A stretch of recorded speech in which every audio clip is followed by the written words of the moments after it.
दोस्तों, क्या हालचाल? सब बढ़िया हैं? जी हाँ, मैं भी अच्छा हूँ। भाई, शक्तिमान को कौन नहीं जानता है, खासकर वो सभी लोग जो 90s के दशक में पैदा हुए हैं। जी हाँ दोस्तों, आज लोग जैसे आयरन मैन या फिर सुपरमैन के दीवाने हैं, कुछ ऐसी ही दीवानगी कभी शक्तिमान के लिए हुआ करती थी। बल्कि सच पूछे तो 90s में हम भारतीयों के लिए सुपर हीरो का मतलब ही शक्तिमान था। गंगाधर से लेकर गीता विश्वास और डॉक्टर जयकौल से लेकर केल्विश, इन्हीं का जादू भाई 90s में छाया हुआ था। शक्तिमान के साथ साथ उसमें जितने भी कैरेक्टर्स थे सब बहुत फेमस हुए। तो चलिए दोस्तों, आज की इस वीडियो में उन भूली बिसरी यादों को फिर से ताजा करते हैं और आपको बताते हैं शक्तिमान सीरियल से जुड़े हुए कुछ इंटरेस्टिंग फैक्ट्स जिन्हें आप आज भी नहीं जानते होंगे। दोस्तों, शक्तिमान की शुरुआत 6 सितंबर साल 1997 को हुई थी, जब इसका पहला एपिसोड टेलीकास्ट हुआ था। और अपने पहले ही एपिसोड के साथ ये सीरियल भारत का सबसे पॉपुलर शो बन गया। कहते हैं कि जब शक्तिमान यानी कि मुकेश खन्ना ने शक्तिमान सीरियल को बनाना चाहा और वो अपने इस कॉन्सेप्ट को लेकर प्रोड्यूसर्स के पास गए, तो सभी ने स्टोरी को पढ़कर इसे खारिज कर दिया, इसे एक बकवास स्टोरी कह डाला। लेकिन मुकेश खन्ना फिर भी हार नहीं माने। आज दोस्तों, किसी भी प्रोजेक्ट को पूरा करने के लिए कई सारी कंपनियां एक साथ आकर प्रोजेक्ट को पूरा करती हैं, पर मुकेश के इस प्रोजेक्ट पर कोई भी पैसा लगाने को तैयार नहीं था। तो मुकेश खन्ना ने दोस्तों अपने दोस्त से कुछ पैसे उधार लेकर इस सीरियल की शुरुआत की। मुकेश खन्ना ने अपने एक इंटरव्यू में बताया कि उन्होंने अपने दोस्त से 8 लाख रुपए उधार लिए, तब जाकर वो शक्तिमान का पहला एपिसोड शूट कर पाए। हालांकि मुकेश खन्ना और उनके पैशन के बीच केवल यही एक अड़चन नहीं थी, बल्कि इससे बड़ी परेशानी ये थी कि शूट किए हुए एपिसोड्स को अब टेलीकास्ट कैसे किया जाए। दोस्तों, ये वो समय था जब एंटरटेनमेंट के नाम पर केवल दूरदर्शन ही एकमात्र चैनल हुआ करता था। वो सरकारी चैनल जिसने मुकेश को ये कहते हुए मना कर दिया कि दूरदर्शन के पास ऐसा कोई भी स्लॉट खाली नहीं है जिसमें उनके सीरियल को फिट किया जा सके। लेकिन मुकेश खन्ना भी कहां हार मानने वालों में से थे। वो एक बार फिर से दूरदर्शन के पास गए और उन्होंने ये प्रस्ताव रखा कि वो लोग एक बार फिर से उनका सीरियल देख लें। अगर उन्हें फिर भी पसंद नहीं आता है तो वो फिर कभी भी दूरदर्शन के पास नहीं आएंगे। मुकेश अपना सीरियल दूरदर्शन को दिखाते हैं, जिसे देखकर वहां मौजूद अफसरों के होश ही उठ जाते हैं। और वो इसलिए क्योंकि 90 के दशक में जहां फिल्मों में ग्राफिक्स का इस्तेमाल नहीं होता था, उस टाइम एक से बढ़कर एक ग्राफिकल कंटेंट इसमें डाले गए और स्पेशल इफेक्ट्स भी थे। 200 एपिसोड को देखते ही मुकेश को स्लॉट मिल गया और उसके बाद जो हुआ वो तो इतिहास बन गया। अपने शुरुआती दिनों में शक्तिमान शनिवार को सुबह और मंगलवार की शाम को प्रसारित किया गया, लेकिन नॉन प्राइम टाइम होने के बाद भी शक्तिमान सबसे ज्यादा रेटिंग लाने वाला सीरियल बना। ये पॉपुलैरिटी इतनी ज्यादा थी कि दूरदर्शन और मुकेश खन्ना दोनों को ही मजबूरन इस सीरियल को शनिवार मंगलवार से हटाकर इसे संडे के दिन टेलीकास्ट करना पड़ा, क्योंकि अब ये सीरियल देश भर के बच्चों का सबसे पसंदीदा सीरियल था और वो सभी छुट्टी वाले दिन इसे बड़े प्यार से देखते हैं। या यूं कह लीजिए, संडे का मतलब उस टाइम पे शक्तिमान ही होता था।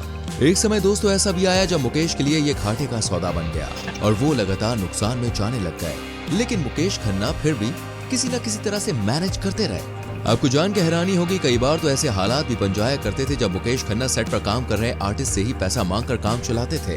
वो उनके पैसे लेकर पहले शो में लगाते, फिर शो से कमाई होने पर अपने आर्टिस्ट की सैलरी के साथ उनका उधार चुकाते। वैसे केवल कॉस्टिंग ही नहीं, मुकेश खन्ना और उनकी टीम जिस पैशन के साथ शूटिंग किया करती थी वो भी काबिले तारीफ है। और शायद यही वजह है जो शक्तिमान लोगों को आज भी याद है। दोस्तों, 90 का ये वो दौर था जब भारत में ग्रीन स्क्रीन का कोई भी कॉन्सेप्ट नहीं था और जिस तरह पूरे के पूरे फिल्म स्टूडियो की 4 दीवारों में वीएफएक्स और ग्राफिक की मदद से सब कुछ बन जाता है। शक्तिमान उस दौर का मास्टरपीस है जब टेक्नोलॉजी के नाम पर केवल क्रोमा तकनीक हुआ करती थी। इसे आप इस सीन की मदद से भी समझ सकते हैं। इस सीन में शक्तिमान एक बच्चे को बचाने की कोशिश कर रहे हैं जो दुश्मनों से घिरा हुआ है। अगर ये शूटिंग आज के दौर में होती तो ये बैकग्राउंड हरे रंग का होता, जिसमें वीएफएक्स की मदद से इच्छा अनुसार बैकग्राउंड बना लिया जाता। लेकिन बात करें 90s के प्रोडक्शन की तो ये सीन जो का त्यों ही रहेगा। फर्क सिर्फ इतना होगा कि फाइनल सीन में आप देखेंगे कि शक्तिमान और उसके दुश्मन एक दूसरे पर अपनी शक्तियों का इस्तेमाल कर रहे हैं। ये वो स्पेशल इफेक्ट्स हैं जो अभी शूटिंग के दौरान दिखाई नहीं दे रहे हैं। कुछ याद आया किस तरह शक्तिमान अपनी उंगलियों से दोस्तों एक करंट जैसी शक्ति निकालता था, जिसकी चपेट में आते ही दुश्मन ढेर हो जाते थे। दोस्तों, फाइनल एडिट में क्रोमा की मदद से उन इफेक्ट्स को डालकर कभी इस ऐतिहासिक सीरियल के एपिसोड तैयार किए जाते थे। मुकेश खन्ना और उनकी टीम के पैशन का दोस्तों एक नमूना ये भी देखिए, जिससे आपको मुकेश खन्ना और शक्तिमान के डायरेक्टर दिनकर जानी की सोच का अंदाजा हो जाएगा कि ये अपने समय में कितने आगे थे। फ्रेंड्स, आज जहां किसी भी एरियल शॉट को शूट करना बेहद आसान हो चुका है, शक्तिमान के समय उतना ही मुश्किल था। गौर से देखने पर आपको समझ में आ जाएगा कि आसमान में उड़ने का शॉट लेने के लिए यह पूरी यूनिट खुले मैदान में आई है।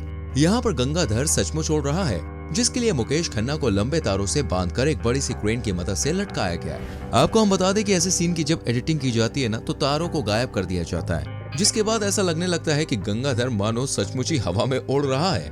आपको जान के हैरानी होगी कि ऐसे ही एक्सटेंड करने के चलते मुकेश खन्ना घायल भी हो चुके हैं। जब वे तारों से लटक कर ऐसा ही एक एरियल शॉट दे रहे थे, तभी अचानक से दोस्त उनका बैलेंस बिगड़ गया और वो करीब 100 मीटर की ऊंचाई से गिर पड़े। इस हादसे में मुकेश खन्ना की टांग में चोट आई थी। दोस्तों, इन सभी कठिन परिश्रमों का नतीजा था जो शक्तिमान को बच्चों से लेकर बड़ों सभी ने खूब पसंद किया। शक्तिमान हो या फिर गंगाधर, ये लोग जो कुछ भी करते हैं टीवी के उस पार, ये सब कुछ सचमुच लगता है, जिसे आज 18 साल के बाद भी लोग भूले बिसरे याद करते ही रहते हैं। शक्तिमान के वीएफएक्स को देखकर कोई कह नहीं सकता है कि ये सीरियल आज से 25 साल पहले बनाया गया होगा। सीरियल में दिखाए जाने वाले खलनायक जैसे जोक जोका, इलेक्ट्रिक मैन, कष्टक, कपाला, शकाला और डॉक्टर जयकॉल, इनके कॉस्ट्यूम से लेकर इनके द्वारा इस्तेमाल की जाने वाली शक्तियों को अगर आप आज भी देखेंगे तो दंग रह जाएंगे। और शक्तिमान की आवाज के साथ मुकेश खन्ना के गोल गोल घूमने के तो भैया क्या ही कहने। ये सीन कल भी एक कल्ट था और आज भी ये किसी कल्ट से कम नहीं है। ये आज भी दोस्तों रोंगटे खड़े कर देता है। क्यों दोस्तों, सही कहा ना। शक्तिमान के बारे में आपको सबसे अच्छी चीज क्या लगती थी, हमारे संग शेयर जरूर करना। वैसे दोस्तों, आपको हैरानी होगी ये जानकर कि पहले सीरियल का टाइटल शक्तिमान नहीं बल्कि आकाश था, और वो इसलिए क्योंकि ये सुपर हीरो आसमान से आया था। लेकिन इसकी कहानी पर दोस्तों कई डेवलपमेंट्स हुए और फिर डायरेक्टर और प्रोड्यूसर के आपसी समन्वय के बाद इसका नाम शक्तिमान रखा गया। वो सुपर हीरो जिसका काम दुनिया की बुराइयों को खत्म करना था, और कहानी के अनुसार इस काम को करने के लिए कुछ संत मिलकर एक आम इंसान को चुनते हैं, जिसको आगे चलकर कई सुपर शक्तियां मिल जाती हैं। इसी आधार पर इसका नाम आकाश से बदलकर शक्तिमान रख दिया गया। वैसे सीरियल में ये नाम शक्तिमान की गर्लफ्रेंड और सीरियल के मुख्य पात्र गीता विश्वास ने दिया था। गीता ही वो थी जिन्होंने पहली बार इस सुपर हीरो को शक्तिमान कह के बुलाया, जिसे उन्होंने अपने अखबार में भी छापा था। अगर आपने सीरियल को दोस्तों अभी तक नहीं देखा है तो मैं आपको बता दूं, जैसे आज के समय में किसी भी सुपर हीरो को पावर मिलती है तो उसकी वजह कोई एलियंस शक्तियां ही होती हैं, या फिर कोई भी अविश्वसनीय चीज जिस पर विश्वास नहीं किया जा सकता। वही शक्तिमान एक ऐसा सीरियल है जिसकी शक्तियों का सोर्स इंसान की मेहनत, योग और मेडिटेशन था, जो कहीं न कहीं भारतीय कल्चर को बहुत ही अच्छे से प्रदर्शित करता है। और शायद ये भी एक वजह रही जो ये सीरियल भारतीय दर्शकों के दिल में अपनी जगह बनाने में कामयाब रहा। दोस्तों, आपने देखा होगा कि आज भी कोई फिल्म हो या फिर सीरियल, उसे बनाने की प्रक्रिया के बीच एक चीज जिसका सबसे ज्यादा ख्याल रखा जाता है वो है प्रॉफिट। हर कोई बस इसी जुगाड़ में लगा रहता है कि किसी भी तरह भाई मुनाफा कमाया जाए, और इसी के चलते डायरेक्टर, प्रोड्यूसर, एक्टर ये सब भूल जाते हैं कि उनकी समाज के प्रति कुछ जिम्मेदारियां हैं। उनके काम से समाज पर क्या असर पड़ रहा है उन्हें इस बात का ख्याल ही नहीं रहता। वो प्रॉफिट कमाने के लिए किसी की भी भावनाओं को ठेस पहुंचाने में जरा भी नहीं झिझकते हैं। जबकि शक्तिमान वो सीरियल था जिसने इस बात का सबसे ज्यादा ख्याल रखा। आपको बता दें, शक्तिमान के जीवन काल में एक समय ऐसा भी आया जब अखबारों और टीवी में खबरें दिखाई गईं कि शक्तिमान को रियल मानकर बच्चे अपनी छतों से कूद रहे हैं। बच्चों को ऐसा लगता है कि शक्तिमान सीरियल में लोग की मदद करता है तो ठीक इसी तरह भाई उन्हें बचाने आएगा।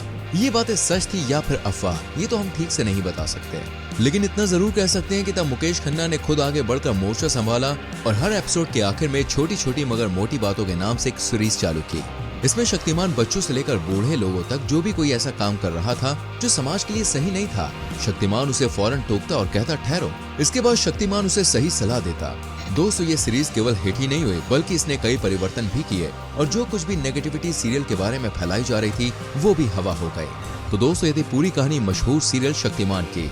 उम्मीद करते हैं आपको पसंद आई होगी। आपको ये सीरियल कैसा लगता था मुझे कमेंट करके जरूर बताना।